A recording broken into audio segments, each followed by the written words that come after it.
हार हो जाती है जब मान लिया जाता है, जीत तब होती है जब ठान लिया जाता है।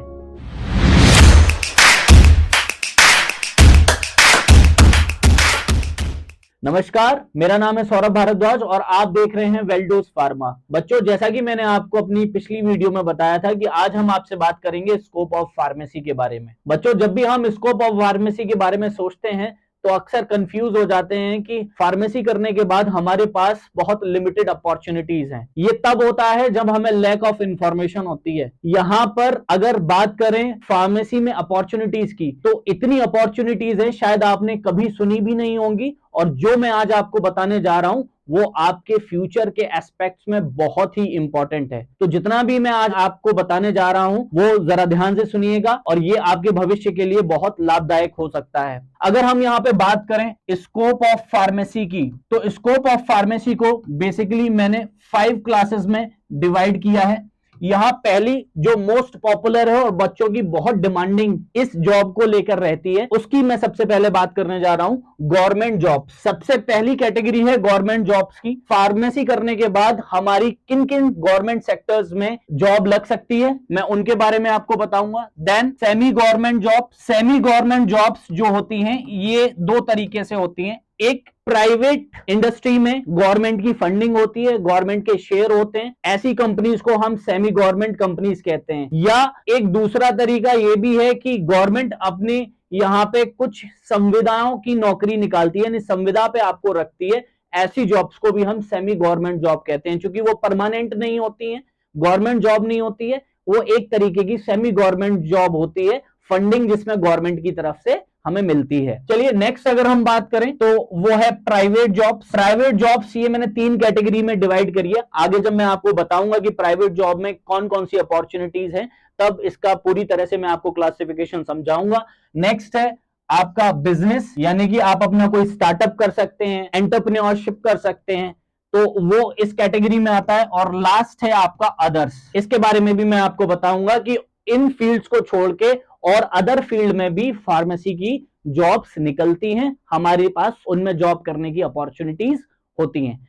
चलिए अगर हम सबसे पहले बात करें गवर्नमेंट जॉब्स की, तो गवर्नमेंट जॉब्स को मैंने कुछ कैटेगरीज में डिवाइड कर लिया। और सबसे जो मोस्ट पॉपुलर ड्रग इंस्पेक्टर की पोस्ट है, जो कि एक गवर्नमेंट जॉब है और बहुत ही रेप्यूटेड जॉब है। आप जैसा कि जानते हैं फार्मेसी में जो भी कोर्स करने आता है उसको इस जॉब के बारे में जरूर बताया जाता है, क्योंकि फार्मेसी की सबसे ज्यादा रेप्यूटेड पोस्ट ड्रग इंस्पेक्टर है। और ड्रग इंस्पेक्टर अगर आपको बनना है तो इसके लिए कुछ क्राइटेरिया फुलफिल करने होते हैं। अगर मैं उत्तर प्रदेश की बात करूं, अगर आपको उत्तर प्रदेश में ड्रग इंस्पेक्टर बनना है तो जिसके लिए मिनिमम एलिजिबिलिटी यानी क्वालिफिकेशन आपकी बी फार्म होनी चाहिए और 18 मंथ्स का इंडस्ट्री का शेड्यूल सी का आपके पास एक्सपीरियंस होना चाहिए ड्रग इंस्पेक्टर बनने के लिए। चलिए नेक्स्ट बात करते हैं ड्रग कंट्रोलर। ये जो ड्रग कंट्रोलर है ये बहुत ही पॉपुलर और बहुत रेप्यूटेड पोस्ट है।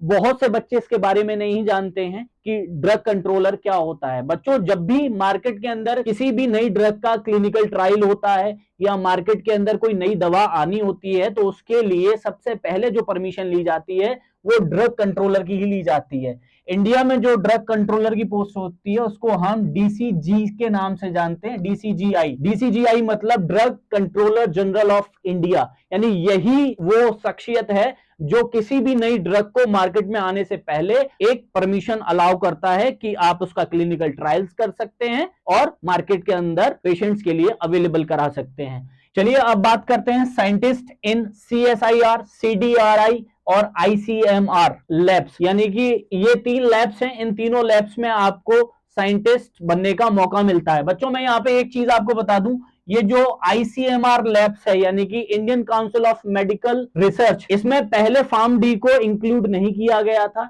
यानी कि फार्म डी के लिए कोई वैकेंसी नहीं हुआ करती थी। लेकिन आज के समय में आईसीएमआर ने साइंटिस्ट बी, साइंटिस्ट सी और साइंटिस्ट डी के लिए एलिजिबिलिटी फार्म डी को रखा है। यानी कि फार्म डी अगर आपने की है तो आप आईसीएमआर में as a scientist, junior scientist, research fellow के तौर पे आप आईसीएमआर लैब में काम कर सकते हैं। नेक्स्ट बात करें गवर्नमेंट एनालिटिकल लैब्स। कुछ ऐसी लैब्स होती हैं गवर्नमेंट फंडेड जो हमें उनमें काम करने के लिए मौका देती हैं। उसके बाद है assistant commissioner, joint commissioner, narcotic control bureau, यानी कि नारकोटिक कंट्रोल ब्यूरो में भी आपको जॉब करने की अपॉर्चुनिटी मिलती है। उसके बाद अगर हम बात करें एकेडमिक्स की, तो एकेडमिक्स एक बहुत ही अच्छा प्रोफेशन है। अगर आपको पढ़ाने का इंटरेस्ट है तो एकेडमिक्स में आप गवर्नमेंट लेक्चरर बन सकते हैं, असिस्टेंट प्रोफेसर बन सकते हैं, एसोसिएट प्रोफेसर और प्रोफेसर। बच्चों, शुरुआत जब भी एकेडमिक्स में होती है तो लेक्चरर से स्टार्ट होता है। उसमें ऐसा नहीं होता है कि आप असिस्टेंट प्रोफेसर, एसोसिएट प्रोफेसर या प्रोफेसर डायरेक्ट बनेंगे।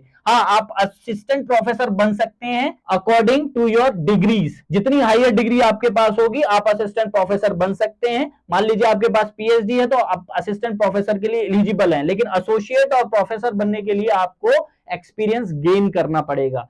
चलिए नेक्स्ट बात करते हैं रेगुलेटरी बॉडीज की। ये जो रेगुलेटरी बॉडीज हैं, इन रेगुलेटरी बॉडीज में भी आपको एज अ मेंबर काम करने का मौका मिलता है, और वो कुछ रेगुलेटरी बॉडीज हैं AICT, all India council of technical education, इसमें आपको काम करने का मौका मिल सकता है। पीसीआई, जैसा आप जानते हैं आपका फार्मेसी कोर्स को रेगुलेट करने वाली जो संस्था है वो है PCI, pharmacy council of India. यानी फार्मेसी काउंसिल ऑफ इंडिया में भी आपको वेरियस मेंबर बनने का मौका मिलता है। डीटीएबी, ये जो है ये डीटीएबी ये बड़ा इंटरेस्टिंग है और बहुत से लोग शायद नहीं भी जानते होंगे। ये जो डीटीएबी है इसको हम बोलते हैं ड्रग टेक्निकल एडवाइजरी बोर्ड। ये जो ड्रग टेक्निकल एडवाइजरी बोर्ड है ये बहुत इंपॉर्टेंट बोर्ड है और इसमें भी फार्मेसी वालों को बहुत अच्छी अपॉर्चुनिटी मिलती है। क्योंकि मैंने शुरुआत में आपको बताया था कि आप ड्रग कंट्रोलर बन सकते हैं, तो ड्रग कंट्रोलर ऑफ इंडिया यानी कि DCGI, drug controller general of India, वो डीटीएबी का चेयरमैन के बाद आने वाला सबसे महत्वपूर्ण अंग है। इस डीटीएबी में जो चेयरपर्सन होता है वो होता है डीजीएचएस यानी कि director general of health sciences. ये जो director general of health sciences है ये डीटीएबी को चेयर्ड करता है, यानी कि इसका चेयरपर्सन होता है। उसके बाद जो आता है वो होता है DCGI, drug controller general of India, और उसमें फार्मासिस्ट भी इन्वॉल्व होते हैं, यानी कि इस कमिटी में फार्मासिस्ट का भी इन्वॉल्वमेंट होता है after the selection of committees. Next बात करते हैं गवर्नमेंट फार्मासिस्ट। ये जो गवर्नमेंट फार्मासिस्ट है ये बहुत ही इंपॉर्टेंट टॉपिक है। इस गवर्नमेंट फार्मासिस्ट की अगर हम बात करें तो गवर्नमेंट फार्मासिस्ट बनने के लिए आपको डी फार्म या बी फार्म पास करनी होगी, इसकी यानी कि इसकी मिनिमम एलिजिबिलिटी है डी फार्म और बी फार्म। और गवर्नमेंट फार्मासिस्ट आप दो जगह बन सकते हैं, एक तो किसी भी स्टेट में आप बन सकते हैं और दूसरा सेंट्रल में आप बन सकते हैं। अच्छा, अगर सेंट्रल की बात करें, स्टेट में तो आप जानते हैं स्टेट हॉस्पिटल्स जितने भी होते हैं यानी कि राज्य सरकार में आने वाले जितने भी अस्पताल हैं उनमें आप सीधा फार्मासिस्ट बन सकते हैं और आप स्टेट फार्मासिस्ट कहलाएंगे। लेकिन अगर हम बात करें सेंट्रल फार्मासिस्ट की तो सेंट्रल फार्मासिस्ट में आपके पास बहुत सारी अपॉर्चुनिटीज हैं। अब वो अपॉर्चुनिटीज कहां कहां हैं वो मैं आपको बता देता हूं। आपको सबसे पहला मौका मिलता है इंडियन आर्मी में। आप इंडियन आर्मी में फार्मासिस्ट बन सकते हैं, आप नेवी में फार्मासिस्ट बन सकते हैं, इंडियन नेवी में। आप एयरफोर्स में आप फार्मासिस्ट बन सकते हैं। इसी तरह से आप बैंक में बन सकते हैं। बैंक का मतलब है जो भी गवर्नमेंट बैंक्स हैं, जैसे आरबीआई है, reserve bank of India. Reserve bank of India ने हाल फिलहाल में ही एक वैकेंसी निकाली थी फार्मासिस्ट के लिए,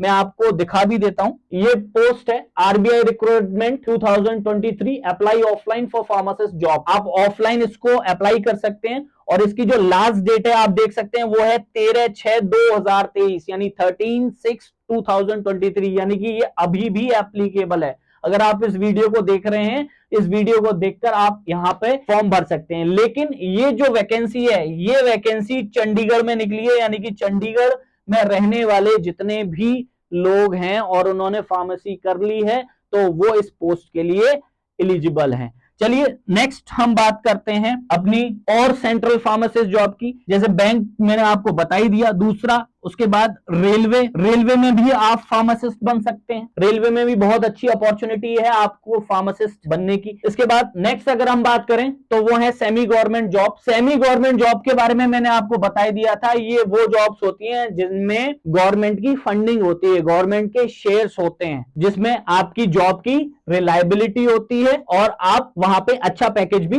ले सकते हैं। अब यहाँ पे गवर्नमेंट एडेड यानी सेमी गवर्नमेंट को हम गवर्नमेंट एडेड फार्मा इंडस्ट्रीज भी कहते हैं। और ये जो गवर्नमेंट एडेड फार्मा इंडस्ट्रीज होती हैं यानी कि जितनी भी फार्मा इंडस्ट्रीज हैं उनको दो तरीके से फंड आता है। एक तो स्टेट गवर्नमेंट से आता है, दूसरा सेंट्रल गवर्नमेंट से आता है। तो मैं यहाँ बच्चों आपको ये बताना चाहता हूं कि मोस्टली जो फार्मास्यूटिकल कंपनीज हैं उनको जो फंडिंग मिलती है वो सेंट्रल से मिलती है, यानी कि जिन फार्मास्यूटिकल कंपनी को सेंट्रल से फंडिंग मिलती है उनको हम सेंट्रल पब्लिक सेक्टर एंटरप्राइजेस कहते हैं, शॉर्ट में CPSES भी हम कहते हैं। ठीक है, चलिए तो कुछ central public sector enterprises companies की मैं बात कर लेता हूं। ये है सबसे पहली KAP, it is the Karnataka antibiotics and pharmaceuticals limited. ये जो लिमिटेड वर्ड लग जाता है it means it is a semi government company और अ फार्मास्यूटिकल कंपनी।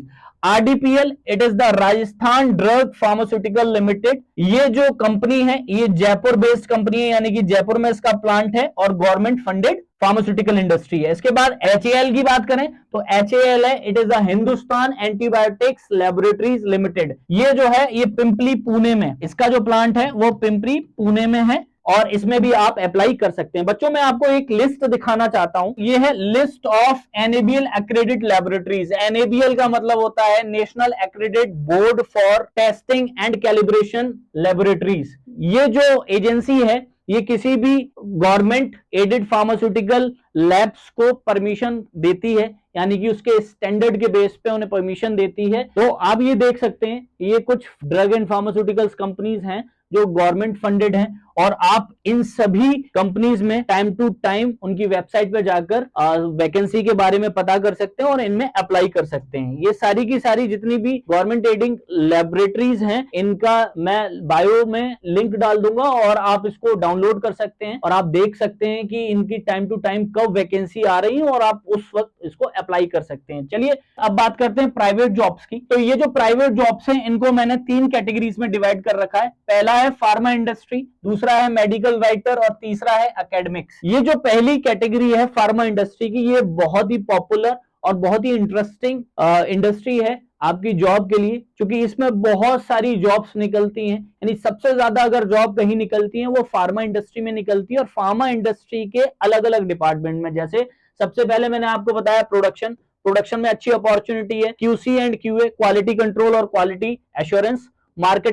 मार्केटिंग में आप जैसे कि आप सभी जानते हैं मार्केटिंग में वेरियस जॉब्स होती हैं, लेकिन सबसे ज्यादा जो पॉपुलर होती है वो होती है MR। ठीक है, नेक्स्ट है प्रोडक्ट मैनेजमेंट, यानी कि मार्केटिंग का ये एक हिस्सा है, एक जॉब है प्रोडक्ट मैनेजमेंट की। उसके बाद R&D यानी कि रिसर्च एंड डेवलपमेंट में आप जॉब कर सकते हैं। एक चीज मैं आपको बता दूं, जिन लोगों ने फार्मास्यूटिकल केमिस्ट्री से या मेडिसिनल केमिस्ट्री से अपनी M.Pharm की है वो R&D का एक सिंथेसिस डिपार्टमेंट होता है जहां पे नोवल मॉलिक्यूल्स को सिंथेसाइज किया जाता है through the various chemical reaction. तो उस डिपार्टमेंट में फार्मास्यूटिकल केमिस्ट्री वालों की डिमांड ज्यादा रहती है और बहुत अच्छा पैकेज भी मिलता है। तो R&D का जो सिंथेसिस डिपार्टमेंट है वो स्पेशली मेडिसिनल केमिस्ट्री या फार्मास्यूटिकल केमिस्ट्री वालों के लिए है। उसके बाद अगर हम नेक्स्ट बात करें इसी फार्मा प्राइवेट इंडस्ट्री की, तो फॉर्मुलेशन डिपार्टमेंट है, क्लिनिकल रिसर्च है, नेक्स्ट है IPR यानी इंटेलेक्चुअल प्रॉपर्टी राइट, उसके बाद है regulatory affairs, then pharmacovigilance and clinical data management. ये है प्राइवेट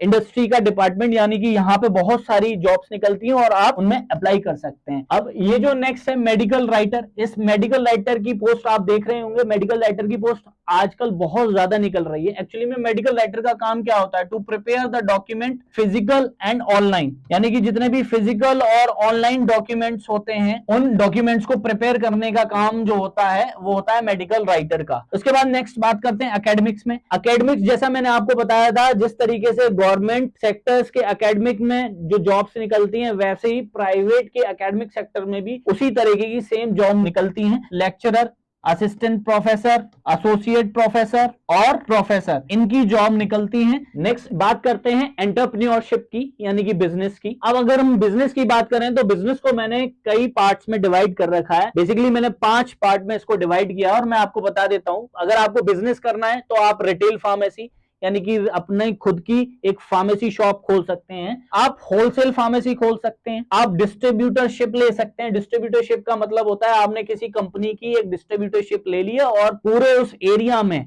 आप उस कंपनी के प्रोडक्ट बेचने के लिए एलिजिबल हो जाते हैं, उसको कहते हैं डिस्ट्रीब्यूटरशिप। आप अपनी खुद की मैन्युफैक्चरिंग खोल सकते हैं अगर आपके पास पैसा है और आपने अगर फार्मेसी का कोर्स कर रखा है, आपको नॉलेज है, तो आप अपनी खुद की छोटी सी मैन्युफैक्चरिंग भी खोल सकते हैं। उसके बाद आप अपना कोई ऑनलाइन वेंचर खोल सकते हैं। ऑनलाइन वेंचर में बहुत सारी चीज हैं, जैसे मैं आपके सामने ऑनलाइन पढ़ा रहा हूं, आपको पढ़ाने का शौक है तो आप अपनी खुद की एक ऑनलाइन कोचिंग खोल सकते हैं, आप अपनी खुद की ऑनलाइन फार्मेसी खोल सकते हैं। तो यहाँ पे ऑनलाइन वेंचर्स में बहुत सारे ऑप्शंस हैं। इट्स डिपेंड ऑन यू, ये आपके ऊपर डिपेंड करता है कि आप कौन सा वेंचर शुरू करना चाहते हैं। चलिए अब नेक्स्ट अगर हम बात करें, नेक्स्ट जो है वो है हमारा अदर्स। अदर्स में अगर मैं बात करूं तो बेसिकली आप क्लिनिकल फार्मासिस्ट बन सकते हैं, आप न्यूक्लियर फार्मासिस्ट बन सकते हैं। ये जो मैंने पोस्ट आपको बताई है क्लिनिकल फार्मासिस्ट और न्यूक्लियर फार्मासिस्ट की, ये बेसिकली फार्म डी ग्रेजुएट्स के लिए है, यानी कि जिन लोगों ने फार्म डी का कोर्स किया हुआ है वो इसमें कर सकते हैं।